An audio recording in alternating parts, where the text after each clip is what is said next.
All right, here we are. Now, I'm going to touch on some of these things that we're going to need. I have a basic pair of pliers here. More than likely not going to need these today, but I have these just in case I have a stubborn pin or something along those lines. Now, the next item we have here, we got a bore light. Now, what this bore light's going to do, it's going to allow us to look inside the barrel and look inside the chambers of the cylinder of the revolver. And then next, we have a series of 5 brushes here.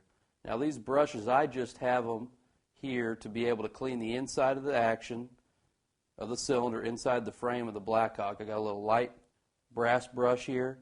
I use that on items that I don't want to scrub too hard. Got a light steel brush here. That's for caked on dirt. And I got 2 nylon brushes here. Stiff nylon, soft nylon, just an old used toothbrush. Works great. And I got a little 45 caliber push rod here with plastic fibers, and I'm going to use this to clean the inside of the chambers of that cylinder. Next, we got a little flat blade screwdriver. I use this to use in conjunction with the patches when I'm cleaning the inside of the frame and in these finicky corners that you can get into on some of these firearms.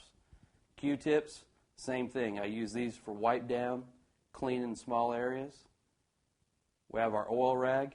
Now, I'm not going to use this oil rag until the end of the whole process. I use this actually just to wipe down the firearm at the end once we're at a final handling. Next, we have Hoppy's number 9. We're going to use this with our bore snake and 45 caliber to swab out the inside of the barrel. That Hoppy's number 9 is going to help take away some of that copper jacketing, some of the lead deposits inside the barrel, since most of these 45 long Colts are soft lead shots. Next, we have rim oil, just for lubrication. And we have Break Free here. And Break Free is kind of my go-to cleaner here. It's my cleaner and lubricant and preservative that I use inside the firearm and all of its working parts that I let set in and break everything free. Then I have some gun oil wipes if we think they're necessary at the end, if I need something, a little added bonus to the oil rag. But next, we're going to talk a little bit about safety.